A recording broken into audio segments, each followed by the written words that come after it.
பிடித்தவர்கள் வாசிக்கலாம். சகரியாவின் புஸ்தகம் 9வது அதிகாரம் அதன் 12வது வசனம்.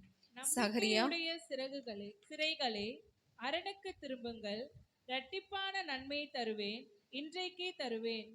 நம்பிக்கையுடைய சிறைகளே அரணுக்கு திரும்புங்கள், இரட்டிப்பான நன்மையை தருவேன், இன்றைக்கே தருவேன். ஹல்லேலூயா.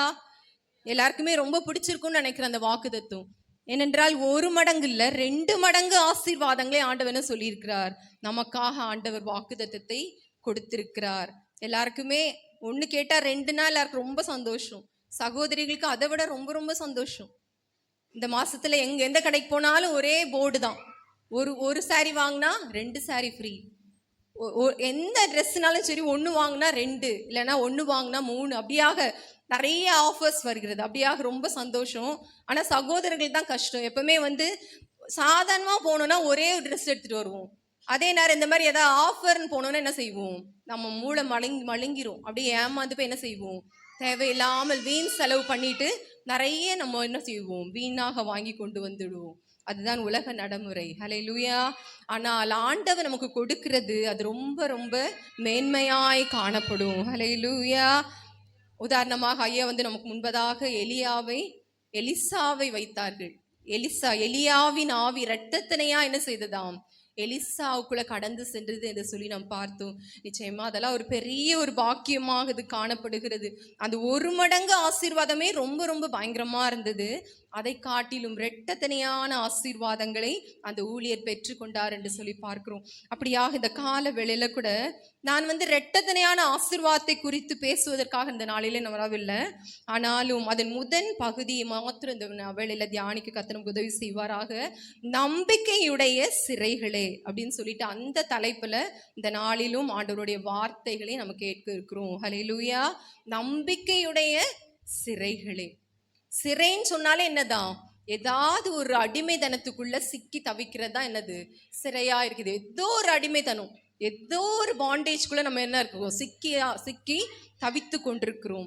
பொருளாதாரத்தில் இருக்கலாம், அல்லது நம்முடைய மனசுல பல சுமைகளோடு நாம் காணப்பட்டு கொண்டிருக்கலாம், இல்லது சத்ருவினால சுமைகளோடு இருக்கலாம், வியாதி என்னும் கட்டினால கட்டப்பட்டிருக்கலாம். இப்படி பல வகையான கட்டுகள் காணப்படுகிறது. எதுவாக இருந்தாலும் சுமைதான், சிறைதான். சரியா, சிறையாக அது காணப்படும். அதாவது விடுதலையாக நம்மளால நம்முடைய வாழ்க்கையை நடத்த முடியாதபடிக்கு ஒரு இயல்பாய் நம்ம வாழ்வதற்கும் அப்படியே கட்டுகளோட இந்த பக்கம் போனாலும் இடிக்கும், அந்த பக்கம் போனாலும் இடிக்கும், முன்னாலே போனாலும் இடிக்கும்.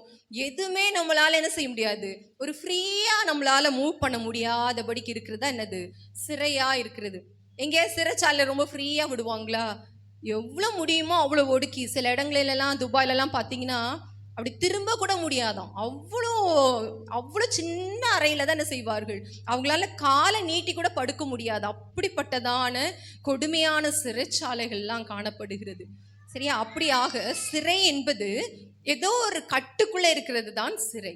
சரியா, உலக பிரகாரமாக நம்ம பார்ப்போம் என்றால் அந்த சிறை போன்ற அந்த அனுபவத்தில் இருக்கும் பொழுது நம்ம அந்த உலக பிரகாரமாக சொன்னால் என்ன செய்வாங்க, இனி அவங்களோட வாழ்க்கையில் என்ன இல்லை, ஒரு நம்பிக்கையே கிடையாது. இவங்கெல்லாம் மீண்டு வருவாங்களா, இவ்வளோ மோசமான நிலைமையில் அவங்க இருக்காங்களே, அவங்க மீண்டு வர முடியுமா? ஒரு நம்பிக்கையற்ற சூழ்நிலை, உதவியற்ற சூழ்நிலையாக தான் காணப்படும் சிறை என்பது. ஆனால் ஆண்டவர் சொல்லுகிறார், நம்பிக்கையுடைய சிறைகளே. ஹல்லேலூயா.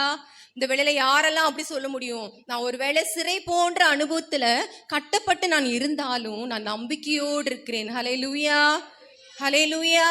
நான் விசுவாசித்திருக்கிறவர் இன்னார் என்று அறிவேன். ஹல்லேலூயா.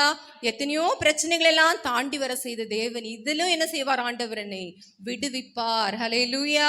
அதுதான் நம்பிக்கையுடைய சிறை. சாதாரண சிறைக்கும் நம்பிக்கையுடைய சிறைக்கும் ஒரு பெரிய ஒரு வேற்றுமை காணப்படுகிறது. ஆண்டவருடைய பிள்ளைகளாகிய நாம் எப்படி காணப்படுகிறோம், நம்பிக்கையுடைய சிறைகள். ஹல்லேலூயா.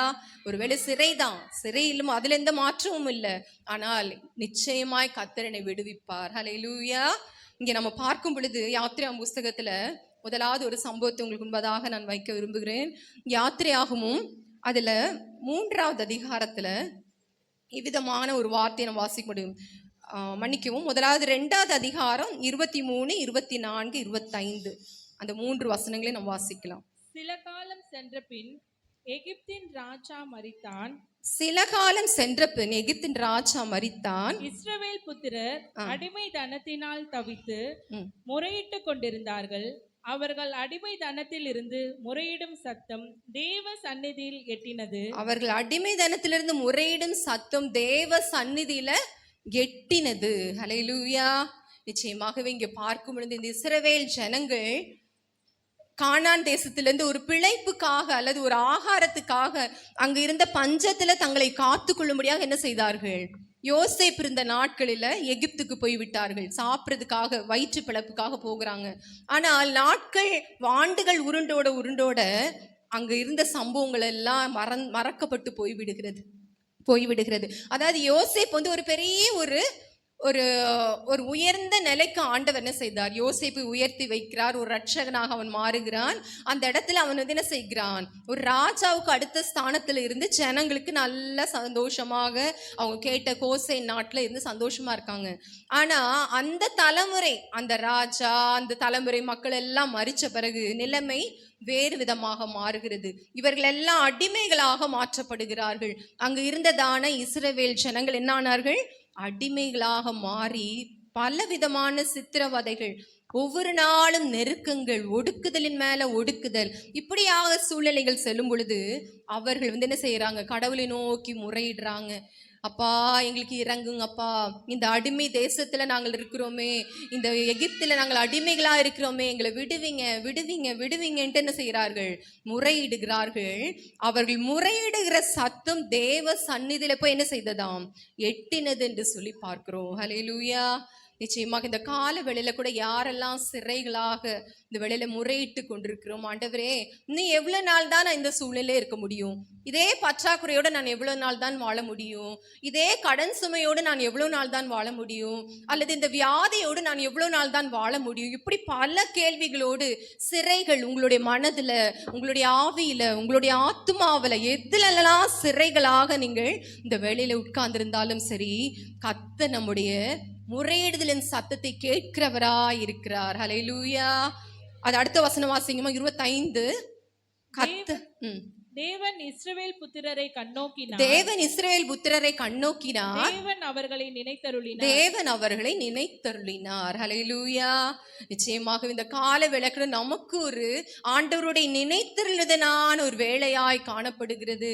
விசுவாசிக்கிறவங்க கரங்களை தட்டி, ஆண்டவரே நீர் என்னை நினைக்கிறதுக்காக உமக்கு நன்றி அப்பா, இத்தனை ஆண்டுகள் நான் இப்படியே நான் முறையிட்டு கொண்டிருக்கிறேன், நிச்சயமா என்னை நினைக்கிறீரப்பா, இந்த சிறையிலிருப்பிலிருந்து என்ன செய்வீங்க? என்னை தூக்கி விடுங்க. அதான் நம்பிக்கையுடைய சிறைகளாக காணப்படுகிறது. ஹல்லேலூயா. நம்முடைய தேவன் பார்த்தும் பார்க்காதவர் அல்ல. ஹல்லேலூயா. என்ன செய்வாங்க? மனிதர்கள் பார்த்துட்டு பக்கத்து வீட்டில் ஏதோ கஷ்டப்படுறாங்கன்னா, ஐயோ பாவம் அப்படி சொல்லிட்டு என்ன பண்ணிடுவாங்க? போயிடுவாங்க அடுத்தது. ஏன்னா அவங்களுக்கு வேலை உண்டு, அவங்களுக்கு போராட்டங்கள், பிரச்சனைகள் உண்டு. சோச்சோ அப்படின்னு சொல்லிட்டு என்ன பண்ணிடுவாங்க? போய்கொண்டே இருப்பாங்க. அதான் மனிதர்கள். ஆனால் நாம் ஆராதிக்கிற தேவன் அவர் பார்க்கிற தேவனா. அதே யாத்திராகமம் 3:7-8 வாசிக்கும் பொழுது, அவர்கள் படுகிற உபத்திரவத்தை நான் பார்த்து. ஹல்லேலூயா. அது ஒருத்தர் வாசிங்க. அப்பொழுது கர்த்தர், எகிப்தில் இருக்கிற என் ஜனத்தின் உபத்திரவத்தை நான் பார்த்து ஆலோட்டைகளின் நிமித்தம் அவர்கள் இடுகிற கூக்குரலை கேட்டேன். படுகிற வேதனையும் அறிந்திருக்கிறேன். அவர்கள் படுகிற வேதனையும் அறிந்திருக்கிறேன். ஹல்லேலூயா. அவர்களுடைய அந்த உபத்திரங்களை பார்த்தவர், அவங்களுடைய சஞ்சலங்களை எல்லாம் பார்த்து அறிந்த தேவன், அவங்களுடைய கூக்குரலின் சத்தத்தை கேட்டவர். இந்த கால வேளையில நம்ம இந்த வேளையில ஆண்டவருடைய சமூகத்துல வந்திருக்கிற ஒவ்வொருவரையும் ஆண்டவர் என்ன செய்கிறார்? தனிப்பட்ட விதமாய் அவர் பார்த்து கொண்டிருக்கிறார். ஹல்லேலூயா. என்னுடைய மகள் இதுக்கு மேல தாங்க மாட்டா, திராணிக்கு மிஞ்சி சோதிக்கிறவன் நம்முடைய தேவன் அல்லவே அல்ல. ஹல்லேலூயா. நம்முடைய உபத்திரவங்களை பார்த்து நமக்காக இறங்கி வருகிற தேவன். ஹல்லேலூயா. மோசேயை ஆண்டவர் அழைக்கிறார், தெரிந்தெடுக்கிறார், அவருடைய ரட்சகனாக என்ன செய்கிறார்? அந்த எகிப்துக்கு அனுப்பி தம்முடைய பிள்ளைகளை என்ன செய்கிறார்? அந்த அடிமை தனத்திலிருந்து ஆண்டவர் விடுவித்து கொண்டு வந்தார் என்று சொல்லி பார்க்கிறோம். ஹல்லேலூயா. நிச்சயமாகவே நம்ம இருக்கிற சூழ்நிலை நம்ம இருப்போம் நீங்க நினைக்காதீங்க. அதே நேரம் இந்த கஷ்டத்தின் நேரத்துல அந்த நம்பிக்கையை மட்டும் என்ன செய்திடாதீங்க? விட்டு விடாதிருங்கள். ஹல்லேலூயா. புலம்பல்ல இவ்வளவு விவிதமான ஒரு அழகான ஒரு வார்த்தை உண்டு. புலம்பலின் புஸ்தகத்துல 3ஆம் அதிகாரம் நினைக்கிறேன், 3:36 பாருங்க. புலம்பல் 3:36. கர்த்தருடைய ரட்சிப்புக்கு நம்பிக்கையோடு காத்திருக்கிறது நல்லது என்று சொல்லி போடப்பட்டிருக்கும். புலம்பலின் புஸ்தகம் 3:36 பாருங்கம்மா. கர்த்தருடைய ரட்சிப்புக்கு நம்பிக்கையோடு காத்திருக்கிறது நல்லது என்று சொல்லி. அப்படியாக நம்ம என்ன செய்யக்கூடாது, அந்த நம்பிக்கையை மட்டும் நம்ம ஒரு நாளும் விட்டு விடவே கூடாது. நிச்சயமாய் கர்த்தர் என்னை சந்திப்பார், கர்த்தர் நிச்சயமாய் என்னை விடுவிப்பார், கர்த்தர் எனக்கு என்ன செய்வார், இந்த கஷ்ட சூழ்நிலைகளை மாற்றுவார். ஹல்லேலூயா. ஒருவேளை சிறையில் இருக்கிறது போல அடைப்பட்ட சூழ்நிலையில இந்த கால வேளையில யாரெல்லாம் நம்ம கடந்து வந்திருக்கிறோமோ, நமக்கு ஒரு நம்பிக்கை உண்டு. நம் தேவன் நம்மை விடுவிக்கிற தேவனா இருக்கிறார். ஹல்லேலூயா. எனக்கு இந்த மாதத்துல இந்த வாக்குத்தத்தத்தை கர்த்தர் கொடுத்தது ரொம்ப சந்தோஷம். ஏன்னா நம்முடைய தேசத்துக்கு விடுதலை கிடைத்ததான மாதம். ஹல்லேலூயா. அந்த அந்த ஆங்கிலேயர்களுடைய அந்த அடிமைக்குள்ளதாக இருந்ததான நம்முடைய இந்திய தேசத்தை ஆண்டவன செய்தார் ஒரு விடுதலை கொடுத்த மாதமாக இது காணப்படுகிறது. ஹல்லேலூயா. நமக்கும் ஆண்டவரை ஆராதிக்கிற பிள்ளைகளாகி நமக்கும் எதிலெல்லாம் சத்ருவினால் அடிமைப்படுத்தப்பட்டிருக்கிறோமோ, அல்லது வேற ஏதாவது போராட்டங்களின் மூலமாக, வில்லிசூனிய கட்டுகளின் மூலமாக, பிரச்சனைகள் மூலமாக நாம் கட்டப்பட்டிருந்தாலும் கர்த்தர் நம்மை விடுவிக்கிற மாதமாக இது காணப்படுகிறது. ஹல்லேலூயா. அன்று எகிப்தின் அந்த அடிமைத்தனத்திலிருந்து பிள்ளைகளை மீட்ட தேவன் இந்த கால வேளையில வாஞ்சியோடு அவரை நோக்கி பார்க்கிற நம்ம ஒவ்வொருவரையும் விடுவிக்க அவர் வல்லவராய் இருக்கிறார். ஹல்லேலூயா. நம்பிக்கையுடைய சிறைகளே அரணுக்கு திரும்புங்கள். வேற எங்கேயும் போகாதீங்க. உங்களுக்கு ஒரு பிரச்சனைனா உடனே உங்க அம்மா வீட்டுக்கு போகாதீங்க, உங்க அப்பா வீட்டுக்கு போகாதீங்க, மாமா வீட்டுக்கு போகாதீங்க, உங்க அண்ணன் வீட்டுக்கு போகாதீங்க. ஆண்டவருடைய பாதத்துல உங்களுடைய இருதயத்தை ஊற்றி ஜெபிக்கும் பொழுது, அவரை நோக்கி கூப்பிடும் பொழுது, நிச்சயமாய் ஆண்டவர் நம்முடைய சிறையிருப்புகளை மாற்றி விடுதலையாய் ஆண்டவர் நம்மை உலாவும்படியாக செய்வார். ஹல்லேலூயா. நாம் ஆராதிக்கிற தேவன் விடுவிக்கிற தேவனாய் அவர் காணப்படுகிறார். ஹல்லேலூயா. நான் முன்னதாக சொன்னது போல யோசேப்பை கூட பார்க்கும் பொழுது, அந்த யோசேப்பு ஆதியாகமத்தின் புஸ்தகத்துல நம்ம ஸ்டார்டிங்ல நம்ம பார்ப்போம். அவன் செய்யாத குற்றங்களுக்காக என்ன செய்கிறான், ஒவ்வொரு இடமாய் கடந்து போய்கொண்டே இருக்கிறான். அவனுடைய சகோதரர்கள் மூலமாக வியாபாரிகள் இடத்துல விற்கப்படுகிறான். அங்கிருந்து போத்திபார் வீட்டுக்கு போகிறான். போத்திபார் வீட்டுல இருந்து சிறைச்சாலைக்கு, செய்யாத குற்றத்துக்கு சிறைச்சாலைக்கு அவன் கடந்து செல்லுகிறான். இப்படி அவனுடைய வாழ்க்கைகள் அடி மேல அடியாக விழுந்து கொண்டே இருக்கிறதான சூழ்நிலைகளில் ஒரு நாள் வந்தது. சங்கீதம் 105:17-22 வரைக்கும் நம்ம வாசித்து பார்க்கும் பொழுது, அங்கே அழகாக அவன் ஏன் அப்படிப்பட்ட சூழலை கடந்து சென்றான், ஆண்டவர் அவனிலே ஒரு சித்தத்தை வைத்திருந்தார். அவர் முதலே சொப்பனங்கள் மூலமாக விளக்கி விட்டார். என்ன சொன்னாரு, 12 நட்சத்திரங்களும் சூரியனும் சந்திரனும் என்ன செய்யும், வணங்கும் அப்படின்னு சொல்லிட்டு அந்த மாதிரிலாம் பார்த்தாரு. அரிக்கட்டுகள் வணங்குறத பார்த்தார். அப்படியாக அந்த வார்த்தைகள், கர்த்தருடைய வார்த்தை அவன் என்ன செய்ததாம், புடமிட்டது என்று சொல்லி பார்க்கிறோம். ஹல்லேலூயா. ஒருவேளை நம்ம நெருக்கத்தின் பாதையில போய் கொண்டிருக்கிறோமோ, நிச்சயமா ஆண்டவர் ஒரு உயர்வை நம்முடைய வாழ்க்கையில வைத்திருக்கிறார். ஹல்லேலூயா. எத்தனை பேர் அந்த உயர்வுக்காக வாஞ்சிக்கிறீர்கள்? நீங்க வேலை பார்க்கிற இடங்களில, அல்லது நம்ம வாழ்கிறதான இந்த சமுதாயத்துல எதுலெல்லாம் நம்ம உயர்வை பார்க்கிறோமோ, கர்த்தர் நிச்சயமாய் தருவார். ஹல்லேலூயா. சிறையிருப்புகளை மாற்றுகிறவர். அந்த யோசேப்புக்குள்ள எவ்வளவு கேள்வி வந்திருக்கும் பாருங்களேன். நான் எதுவுமே பண்ணலையே, நான் எந்த தப்புமே பண்ணலையே, ஏன் என்னுடைய வாழ்க்கையில இவ்வளோ அடி மேல அடின்னு சொல்லிட்டு. ஆனால் ஒரு நாள் வந்தது. அந்த 5 வசனங்களை கொஞ்சம் சத்தமா யாராவது ஒருத்தர் வாசித்துருங்க. சங்கீதம் 105:17-22. அவர்களுக்கு முன்னாலே ஒரு புருஷனை அனுப்பினார். யோசேப்பு சிறையாக விற்கப்பட்டான். அவன் கால்களை விலங்கு போட்டு ஒடுக்கினார்கள். அவன் பிராணன் இரும்பில் அடைக்கப்பட்டிருந்தது. கர்த்தர் சொன்ன வார்த்தை நிறைவேறும் அளவும் அவருடைய வசனம் அவனை புடமிட்டது. ராஜா ஆள் அனுப்பி அவனை கட்டவிழ்க்க சொன்னான். ஜனங்களின் அதிபதி அவனை விடுதலை பண்ணினான். தன் பிரபுக்களை அவன் மனதில் படி கட்டவும், தன் மூப்பர்களை ஞானிகள் ஆக்கவும், அவனை தன் வீட்டுக்கு ஆண்டவனும் தன் ஆஸ்திக்கெல்லாம் அதிபதியும் ஆக்கினார். தன் ஆஸ்திக்கெல்லாம் அதிபதியும் ஆக்கினான். ஹல்லேலூயா. அவன் கடந்து வந்த பாதையெல்லாம் பார்த்தீங்கன்னா எப்படி இருந்துச்சு, சந்தோஷமா வருந்தது. அடி மேல அடி, சிறைச்சாலை இப்படியாக காணப்பட்ட போதிலும் ஒரு நாள் வந்தது. ஆண்டவர் என்ன செய்தாராம், அந்த எகிப்துல அந்த ராஜா அவனுடைய வீட்டுல என்ன செய்கிறார், ஒரு அதிபதியாக, அவனுடைய ஆஸ்திக்கெல்லாம் அதிகாரியாக.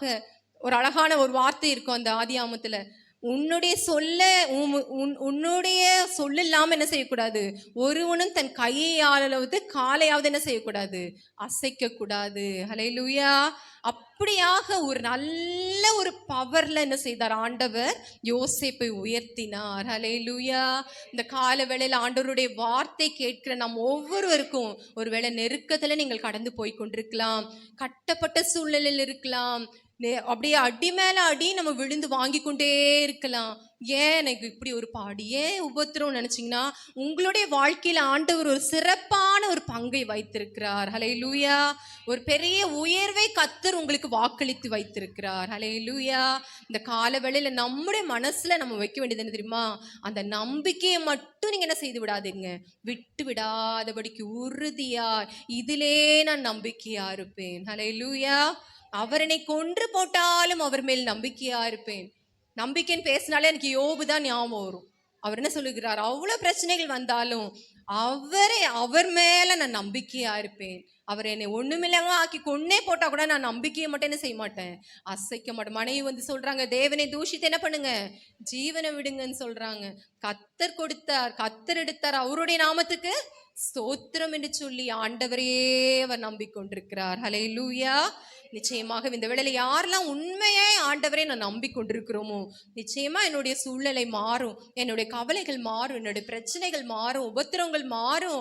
இப்படியே நான் இருந்து விட மாட்டேன், இப்படியே நான் கண்ணு மூடிட மாட்டேன். நிச்சயமா என்ன செய்வேன், நான் பார்ப்பேன், நான் ஒரு உயர்வை பார்ப்பேன் அப்படின்னு சொல்லி நம்ம விசுவாசிப்போம் என்றால் கர்த்தர் நிச்சயமா அந்த நம்பிக்கையை ஆண்டவர் என்ன செய்வாராம், கனப்படுத்துகிற தேவனா இருக்கிறார். ஹல்லேலூயா. இன்னொரு சகோதரி கூட உங்களுக்கு முன்பதாக வைக்க நான் விரும்புகிறேன். லூக்கா எழுதின சுவிசேஷம் 13வது அதிகாரம் 11 16 வரைக்கும் நம்ம வாசிக்கலாம். லூக்கா.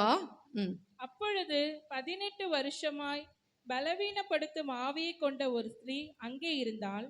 அவள் எவ்வளவும் நிமிரக்கூடாத கூனியா இருந்தாள். இயேசு அவளை கண்டு தம்மிடத்தில் அழைத்து, ஸ்திரீயே, உன் பலவீனத்தினின்று விடுதலையாக்கப்பட்டாய் என்று சொல்லி அவள் மேல் தனது கைகளை வைத்தார். உடனே அவள் நிமிர்ந்து தேவனை மகிமைப்படுத்தினாள்.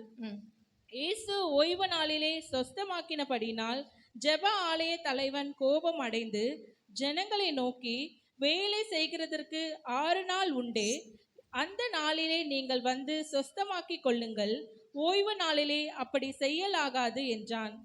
கர்த்தர் அவனுக்கு பிரத்யுத்தரமாக, மாயக்காரனே, உங்களில் எவனாகிலும் ஓய்வு நாளில் தன் எருதையாவது தன் கழுதையாவது தொழுவத்திலிருந்து அவிழ்த்து கொண்டு போய் அதற்கு தண்ணீர் காட்டுகிறதில்லையா? இதோ, சாத்தான் 18 வருஷமாய் கட்டியிருந்த ஆபிரகாமின் குமாரத்தியாகிய இவளை ஓய்வு நாளில் இந்த கட்டிலிருந்து அவிழ்த்துவிட வேண்டியதில்லையா என்றார். இங்கே நாம் பார்க்கும் பொழுது ஒரு 18 வருடமாய் கூனியா இருந்ததான ஒரு சகோதரி குறித்து இங்கே எழுதப்பட்டிருக்கிறது. அவள் எவ்வளவு நிமிரக்கூடாத ஒரு கூனியாக அவள் காணப்படுகிறாள். அப்படிப்பட்ட சகோதரியை ஆண்டவன் செய்கிறார், தம்மிடத்தில் அழைத்து அவளை தொட்டு அவளை சுகமாக்குகிறார். இது இவ்வளோ அவ கஷ்டப்பட்டு கடந்து வந்த பொழுதிலும் அங்கு இருந்தவர்கள் என்ன செய்கிறார்கள், கேள்வி கேட்கிறார்கள். ஓய்வு நாள்ல நீங்க எப்படி சுகப்படுத்தலாம் அப்படின்னு சொல்லிட்டு என்ன செய்கிறார்கள், கேள்விகளை கேட்கும் பொழுது ஆண்டவர் அருமையாய் அவர்களோடு இடைப்படுகிறார். இதோ 18 வருடமாய் கட்டியிருந்த இந்த ஆபிரகாமின் பிசாசு கட்டியிருந்ததான இந்த ஆபிரகாமின் குமாரத்தையை கட்டவிழ்க்க வேண்டியது எவ்வளவு அவசியம் என்று சொல்லி ஆண்டவர் அங்கே இடைப்படுகிறார். ஹல்லேலூயா. நிச்சயமாக உலகம் நம்மளுடைய கட்டுகளை அவிழ்ப்பதற்கு ஒருவேளை தடையாய் காணப்படலாம். நமக்கு தான் தெரியும் நம்ம போகிறதான பாதைகளும் நம்முடைய வேதனைகளும் கவலைகளும் அந்த கட்டிலேருந்து வெளியே வந்துட போறாங்கன்னு சொல்லிட்டு என்ன செய்யலாம், சில பேர் தடைகளை கொண்டு வந்து போடலாம். ஆனாலும் அவர் இரக்கமுள்ள தேவனாய் அவர் காணப்படுகிறபடினால அவர் என்ன செய்கிறாராம், மனதிறங்கி அந்த ஆபிரகாமின் குமாரத்தியுடைய கட்டுகளிலிருந்து அந்த மகளை கட்டவிழ்த்து விடுகிறார். ஹல்லேலூயா. இந்த காலவேளையில கூட நம்பிக்கையோடு நாம் காத்திருக்க வேண்டும். ஒருவேளை அந்த ஸ்திரீ அது வரைக்கும் யாரையுமே பார்த்திருக்க முடியாது. ஆலயத்துக்கு வந்திருப்பாங்க, போயிருப்பாங்க. யாரு பக்கத்துல இருக்க பிரதர் யாரு, சிஸ்டர் யாரு ஒண்ணுமே தெரிந்திருக்காது. ஏன்னா அப்படியே குனிஞ்ச நிலையிலே வந்தாங்க, குனிஞ்ச நிலைமையிலேயே போகிறார்கள். அப்படிப்பட்டதான கட்டப்பட்டிருந்ததான அந்த மகளுக்கு கூட ஆண்டவர் என்ன செய்தார்? இறங்கி சுகத்தை தந்தார். ஹல்லேலூயா. இந்த காலவேளையில கூட நெடு நாட்களாக அந்த மகளை பார்க்கும் பொழுது 18 வருடம் என்று சொல்லி போடப்பட்டிருக்கிறது. நம்முடைய வாழ்க்கையில கூட எத்தனையோ வருஷமாக நம்மளால இயல்பாய் சில காரியங்களை செய்ய முடியாதபடிக்கு நம்ம என்ன செய்து கொண்டிருக்கலாம்? தடுமாறினவர்களாய் நாம் காணப்பட்டு கொண்டிருக்கலாம். ஆண்டவரே, என்னால எல்லாமே கட்டப்பட்ட சூழல் இருக்கிறது ஆண்டவரே, என்னால விடுதலையாக சில காரியங்களை செய்ய முடியவில்லையே என்று சொல்லி எங்களோடு நீங்கள் வந்திருக்கலாம். ஆனால் கர்த்தருடைய வல்லமை இந்த வேளையில கடந்து வருகிறது. நம்பிக்கையுடைய சிறைகளை, ஒருவேளை சிறையில நீ இருந்தாலும் அந்த நம்பிக்கையை மட்டும் விட்டு விடாத. ஹல்லேலூயா. இந்த உலகத்தில் இருப்பவனிலும் நம்மில் இருக்கிற தேவன் அவர் எப்படிப்பட்டவர்? பெரியவராய் இருக்கிறார். ஹல்லேலூயா. யார் இந்த வேளையில சோர்ந்து போக வேண்டாம். ஒரு வேதனையோடு எல்லாம் நான் கட்டப்பட்டிருக்கிறது என்று சொல்லி இந்த காரியத்தை நான் எப்படி செய்வேன், அந்த காரியத்தை எப்படி செய்வேன், என்னுடைய பிள்ளைகளுடைய திருமணத்தை நான் எப்படி முடித்து வைப்பேன், இவ்வளோ பயங்கரமான உலகமாக இருக்கிறதே, இவ்வளோ தேவைகள் அதிகரித்து கொண்டே போகிறதே, விலைவாசிகள் உயர்ந்து கொண்டு போகிறதே, நான் எப்படி சமாளிப்பேன் அப்படின்னு சொல்லிட்டு பலவிதமான கேள்விகளோடு நம்முடைய இருதயங்களில் கட்டப்பட்டவர்களா நாம் கடந்து வந்திருந்தாலும் கர்த்தருடைய வல்லமையுள்ள வார்த்தை இந்த கால வேளையில வெளிப்படுகிறது. நம்பிக்கையுடைய சிறைகளே அரணுக்கு என்ன பண்ணுங்க? திரும்புங்க. ஹல்லேலூயா. அவருடைய சமூகத்தை எப்பொழுதும் நாடுவோம் என்றால், அவருடைய பாதத்துல நம்முடைய கவலைகள் பாரங்கள் எல்லாம் ஊற்றுவதற்கு நாம் பழகி கொள்வோம் என்றால் நிச்சயமாய் நம்முடைய சிறையிருப்புகள் மாறும். ஹல்லேலூயா. உன் நம்பிக்கை வீண் போகவே போகாது. ஹல்லேலூயா. நிச்சயமாகவே நாம் ஆராதிக்கிற தேவன் விடுதலையை கொடுக்கிற தேவனாய் அவர் காணப்படுகிறார். ஏசாயா 61:1 ஒருத்தர் வாசிங்க. ஏசாயா 61:1. கர்த்தராகிய தேவனுடைய ஆவியானவர் என் மேல் இருக்கிறார், சிறுமைப்பட்டவர்களுக்கு சுவிசேஷத்தை அறிவிக்க கர்த்தர் என்னை அபிஷேகம் பண்ணினார். இருதயம் நொறுங்குண்டவர்களுக்கு காயம் கட்டுதலையும், சிறைப்பட்டவர்களுக்கு விடுதலையும், கட்டுண்டவர்களுக்கு கட்டவிழ்த்தலையும் கூறவும். சிறைப்பட்டவர்களுக்கு விடுதலையும், கட்டுண்டவர்களுக்கு கட்ட அவிழ்க்குதலை கூறவும் ஆண்டவனை செய்தாராம். இயேசுவை இந்த உலகத்துல ரட்சகனாக அனுப்பினார். ஹல்லேலூயா. அந்த தேவனை நம்ம ஆராதிக்கும் பொழுது நம்முடைய நம்பிக்கையில நம்ம என்ன செய்யக்கூடாது? ஒரு நாளும் தளர்ந்து போகக்கூடாது. ஹல்லேலூயா. ஒருவேளை நம்பிக்கை இல்லாமல் வேற ஏதோ இதுல போயிட்டு இருக்குன்னு வச்சுங்களேன், அநேக மக்களை நாம் பார்க்க முடியும். எங்கெங்கோ போகிறார்கள். ஒரு இடம் ரெண்டு இடம் இல்லை, இங்கே போகிறாங்க அங்கே போகிறாங்க. இந்த சாமிகிட்ட கேட்காட்டா என்ன செய்யலாம், அடுத்த சாமிகிட்ட வாங்கிக்கலான்னு சொல்லி போகிறார்கள். அப்படி அல்ல, நாம் நம்பிக்கொண்டிருக்கிற தேவன் ஜீவிக்கிறவர். ஹல்லேலூயா. அதற்காகவே இந்த உலகத்துல கடந்து வந்தவராய் இருக்கிறார். சிறைப்பட்டவர்களுக்கு விடுதலை கூறவும், கட்டுண்டவர்களுக்கு கட்டு அவிழ்க்குதலை கூறவுமாக ஆண்டவர் செய்தாராம். மனுஷகுமாரனாக ஆண்டவர் இந்த உலகத்துல வெளிப்பட்டார். அந்த ஜீவனுள்ள தேவனை ஆராதிக்கிற நாம் இந்த வேளையில ஒரு நாளும் சோர்ந்து போகவே கூடாது. இந்த உலகத்துல வந்து முதல்ல ஆண்டவர் இந்த வேத பகுதியை எடுத்து வாசிக்கிறார். லூக்கா 4:18-19 வீட்டுல போய் நீங்க வாசித்து பாருங்க. இதே பகுதியை அவர் என்ன செய்கிறார்? ஏசாயா தீர்க்கதரிசன புஸ்தகத்தை எடுத்து அந்த பகுதியை எடுத்து ஆண்டவர் அவர்களுக்கு வாசித்து காண்பிக்கிறார். அவர் குறித்து அவரே என்ன செய்கிறார்? அந்த இடத்துல வெளிப்படுத்தி காண்பிக்கிறதாக நாம் பார்க்கிறோம். ஹல்லேலூயா. நிச்சயமாகவே நாம் முன்னதாக சொன்னது போல ஜீவனுள்ள தேவனை ஆராதிக்கிற நாம் மற்றவர்களை போலவே நம்ம என்ன செய்யக்கூடாது? கவலையிலேயே மூழ்கி கொண்டிருக்க கூடாது. அந்த கட்டுகளே நினைச்சு என்ன செய்யக்கூடாது? நம்ம அப்படியே சோர்ந்து போகக்கூடாது. ஹல்லேலூயா. நிச்சயமாகவே இந்த கால வேளையில ஆண்டவர் சில காரியங்களை வைத்திருக்கிறேன்னு அநேகர் கட்டப்பட்டது உண்டு. நம்ம புதிய ஏற்பாடுல பார்ப்பீர்கள் என்றால் ஆண்டவருக்காக அநேகர் என்ன செய்தார்கள்? சுவிசேஷ நிமித்தமாக கட்டப்பட்டவர்கள் சந்தோஷமாக அந்த கட்டுகளை என்ன செய்து கொண்டார்கள்? ஏற்றுக்கொண்டார்கள். பவுலை பார்க்க முடியும். பேதுரு சிறைச்சாலையில போடப்பட்டு விடுதலையாக அவர் வந்ததை நாம் பார்க்க முடியும். யோவான் அப்போஸ்தலன் என்ன செய்தாரு? பத்மு தீவுக்கு நாடு கடத்தப்பட்டதான அந்த சூழ்நிலையிலும் ஆண்டவருக்காக உண்மையாய் காணப்பட்டார். ஹல்லேலூயா. இப்படி அநேக பிள்ளைகள் ஆண்டவருக்காக கட்டப்பட்டதை என்ன செய்தாங்க? சந்தோஷமாக ஏற்றுக்கொண்டார்கள். ஹல்லேலூயா. ஒருவேளை ஆண்டவருக்காக, ஆண்டவருடைய நாமத்துக்காக கட்டப்பட்டிருக்கிறோமோ, இந்த வேளையில சோர்ந்து போக வேண்டாம். நம்ம சந்தோஷமாக அந்த ஒரு பெரிய ஒரு மகிழ்ச்சியாக நம்ம என்ன செய்வோம்? அதை எடுத்துக்கொண்டு ஆண்டவருக்காக நம்ம செய்வோம், நம்மளால முடிந்த காரியங்களை நாம் செய்து கொண்டே இருப்போம். ஹல்லேலூயா. ஆண்டவர் நம்ம விடுவிக்கிறவர், அதாவது நமக்கு விடுதலை தருகிற தேவன் என்பதற்கு ஒரு 3 வார்த்தைகளை மட்டும் எடுத்து வாசிக்கலாம். 2 கொரிந்தியர் 3:17 ஒருத்தர் வாசிங்க. யோவான் 8:36 8:32 ஒருத்தர் வாசிங்க. 2 கொரிந்தியர் 3:17. கர்த்தரே ஆவியானவர், கர்த்தருடைய ஆவி எங்கேயோ அங்கே விடுதலையும் உண்டு. கர்த்தரே ஆவியானவர், ஆவியானவர் எங்கே அங்கே விடுதலை உண்டு. ஹல்லேலூயா. அதுக்கு தான் வாரந்தோறும் சொல்லிக்கொண்டே இருக்கிறோம். ஆவியானவருக்காக என்ன செய்யுங்கள்? வாஞ்சிங்கள், நம்முடைய இருதயத்துல இடம் கொடுங்கள். ஆவியானவர் வரும் பொழுது நமக்கு நிச்சயமா என்ன செய்யும்? விடுதலை தன்னால வந்துவிடும். ஹல்லேலூயா. ஆவியானவர் வரும் பொழுது எல்லா நுகத்தடிகளும் என்ன செய்யும்? முறிக்கப்படும், எல்லா கட்டுகளும் அவிழ்ந்து போகும். ஹல்லேலூயா. அது மட்டுமல்ல, யோவான் 8:36-32. ஆகையால் குமாரன் உங்களை விடுதலையாக்கினால் மெய்யாகவே விடுதலை ஆவீர்கள். நீங்கள் ஆபிரகாமின் சன்னதியார் என்று அறிவேன். ஆனாலும் குமாரன் உங்களை விடுதலையாக்கினால் மெய்யாகவே விடுதலை ஆவீர்கள். நம் ஆண்டவராகிய இயேசு கிறிஸ்து நம்மை விடுதலை ஆக்கினால் மெய்யாகவே விடுதலையாம். அது மட்டுமல்லாமல் 8:36 சொல்லுகிறது, சத்தியத்தையும் அறிவீர்கள், சத்தியம் உங்களை விடுதலையாக்கும். ஆண்டவர் நமக்கு கொடுத்திருக்கிற ஒவ்வொரு வார்த்தைகள், வேதாமத்துல கொடுத்திருக்கிற வாக்குத்தத்தங்கள் எல்லாம் நிச்சயமாய் நமக்கு விடுதலை தருகிற ஒரு பெரிய சத்தியமாய் காணப்படுகிறது. ஹல்லேலூயா. இந்த காலவெளியில கூட நம்பிக்கையுடைய சிறைகளை அரணுக்கு என்ன செய்யுங்கள்?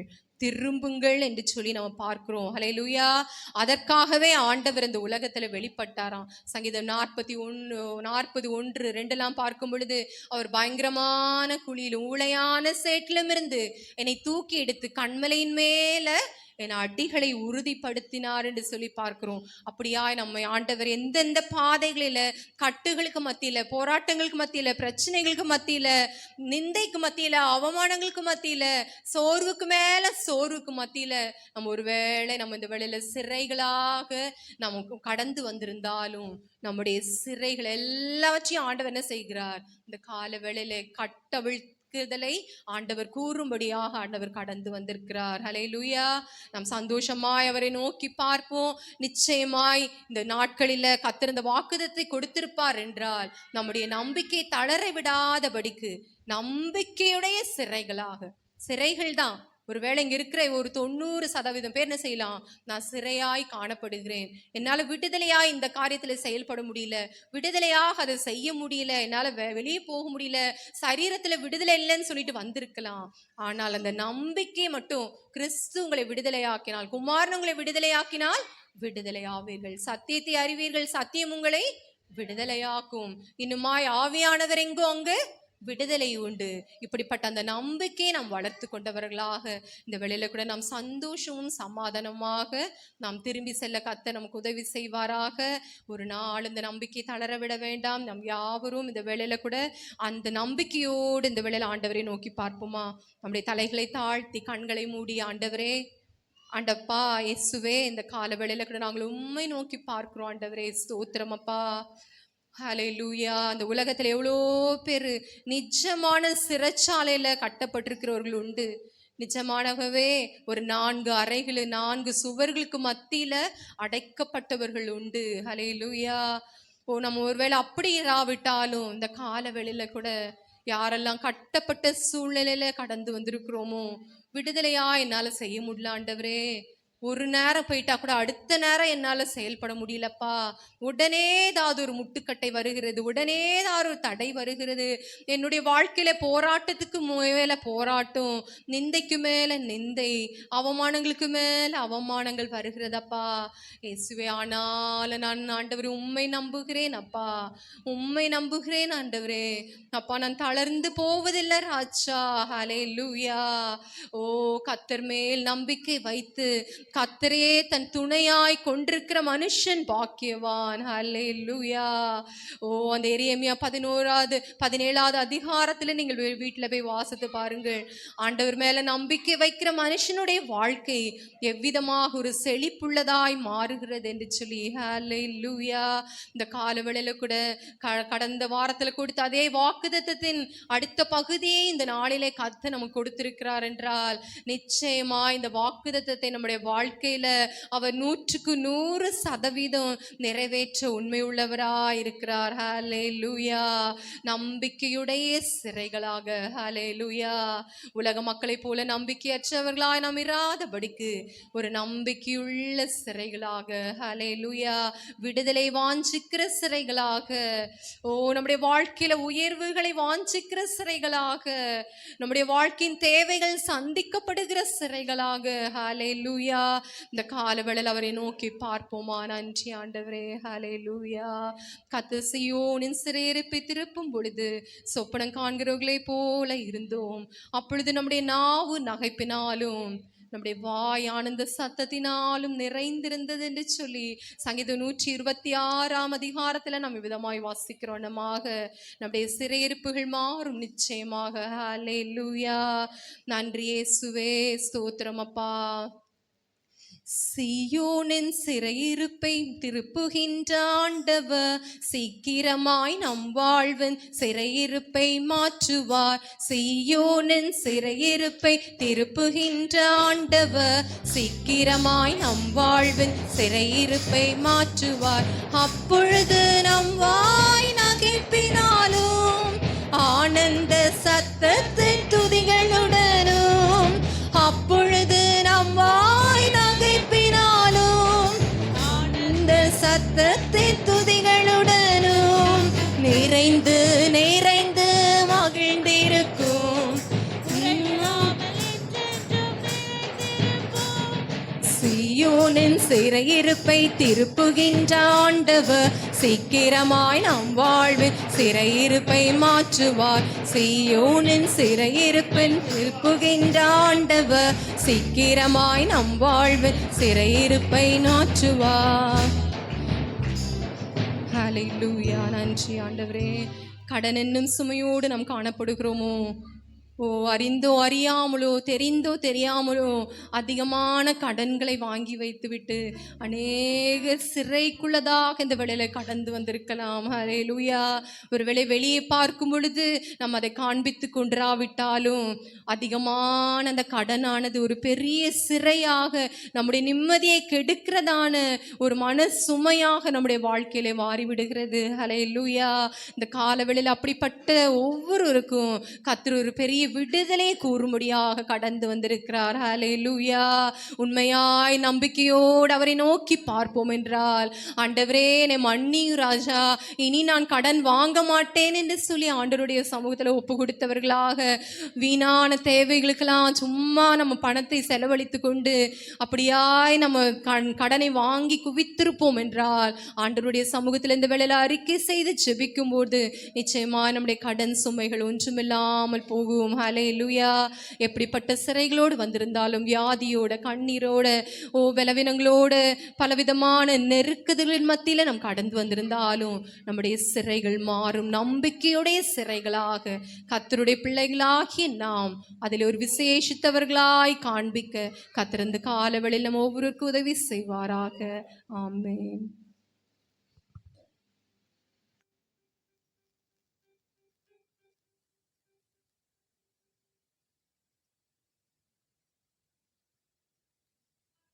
செய்திக்காய் ஸ்தோத்திரம் பண்ணுவோமா? ஆண்டவர் நிச்சயமாக வருகிற நாட்களில் சமாதான சிறைகள், நம்முடைய வருமான சிறைகள், பொருளாதார சிறைகள், கடன் சிறைகள் எல்லாம் ஒருவேளை நமக்கு நியாயமாக கிடைக்க வேண்டிய இடங்கள், நம்முடைய சொத்துக்கள், பரம்பரை சொத்துக்கள், பண வரவுகளில் ஏதாவது சிறைகள் இருக்கும் என்றால் நிச்சயமாகவே இந்த மாதத்துக்கு உள்ளதாக சிறையிருப்பு, நம்பிக்கையுடைய சிறைகளே அரணுக்கு திருமுங்கள் 2 மடங்கு ஆசீர்வாதங்களை ஆண்டவர் கொடுக்கும்படியா எல்லா கட்டுகளும் உடைக்கப்படுவதாக. ஹல்லேலூயா சொல்லுவோமா? துன்பமா துயரமா அது கண்ணில் பட்ட உரை போன்றதமா